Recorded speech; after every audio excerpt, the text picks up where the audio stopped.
तो चलिए यार शुरू करते हैं। इस वीडियो में हम समाकलन के अनुप्रयोग जो हमने टॉपिक पढ़ रखा है उस पर एक बेस्ट छोटा सा क्वेश्चन करेंगे, तो इससे आपके कॉन्सेप्ट बिल्ड होंगे। तो क्वेश्चन ये है कि क्षेत्रफल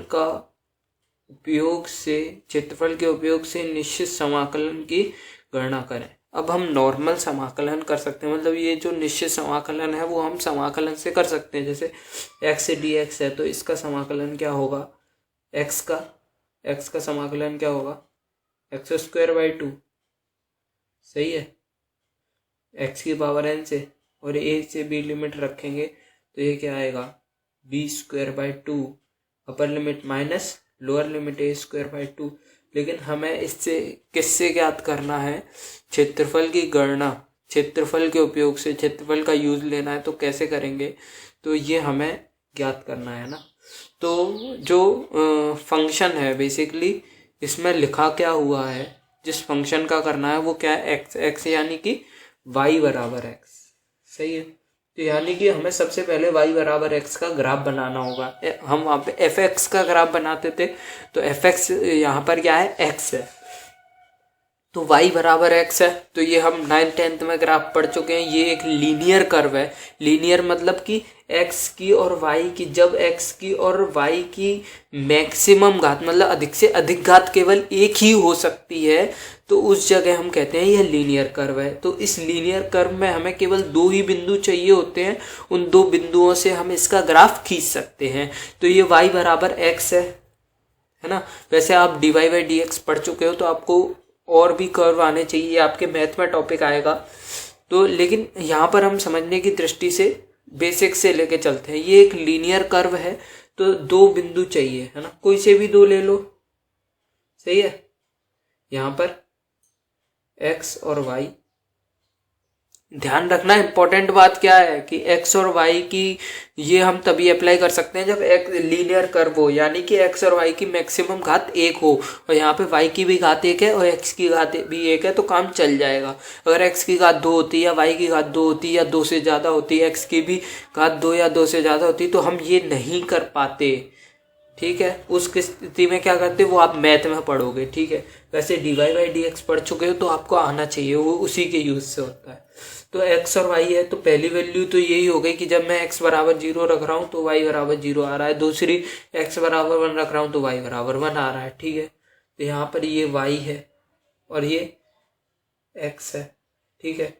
तो यहाँ पर हमारा कहीं 1, ये कहीं 2 रहा होगा, ये कहीं 3 रहा होगा, ठीक है। ऐसे ही डॉट डॉट डॉट, और ऐसे ही यहाँ पर 1, यहाँ पर 2, यहाँ पर 3, तो एक बिंदु तो ये 0,0 आ गया और एक 1,1 आ गया। तो इसको मिलाते हुए ग्राफ खींच दिया। ये रफ में करना है ना, ऑब्वियस बात है। अब हमें ये दिया हुआ है कि a और b कौन से पॉइंट है, a और b को मार्क करना है, ठीक है। और a और b 0 से बड़े हैं, तो मैंने मान लिया कहीं भी मार्क कर लो, मैंने मान लिया ये a है ये b है, कहीं भी मान लो, 1 2 3 से फर्क नहीं पड़ता। तो यहाँ पर कोई मान, अब देखो a पर क्या मान आएगा, a ही आएगा, और b पर क्या मान आएगा, b ही आएगा, क्योंकि y बराबर x है।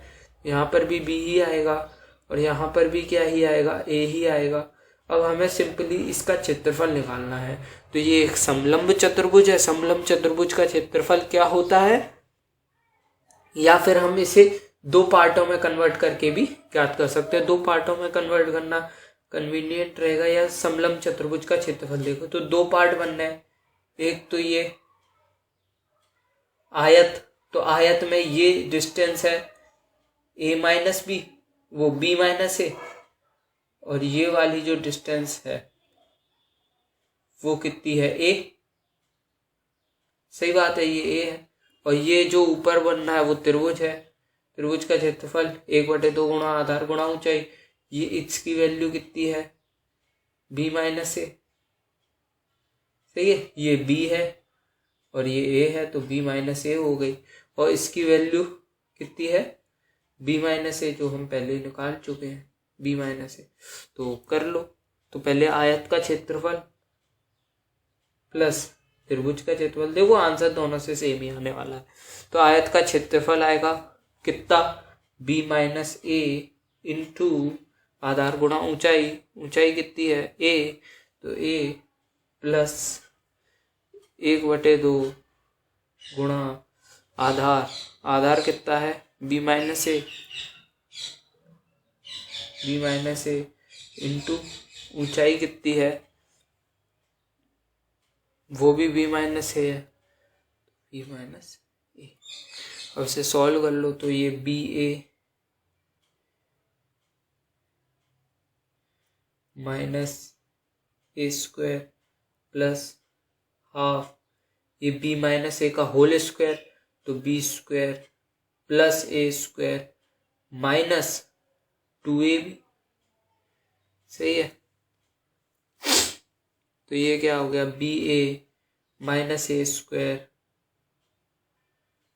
Plus B square by 2 minus A square plus A square minus by 2 minus 2 का अंदर गुणा होगा तो ए बी से ए बी कट गया, तो ये कितना आ गया B square by 2 minus A square by 2, जो कि हम देख रहे हैं एरिया से भी सेम आ रहा है और इससे भी सेम आ रहा है, जो हम सीख चुके हैं।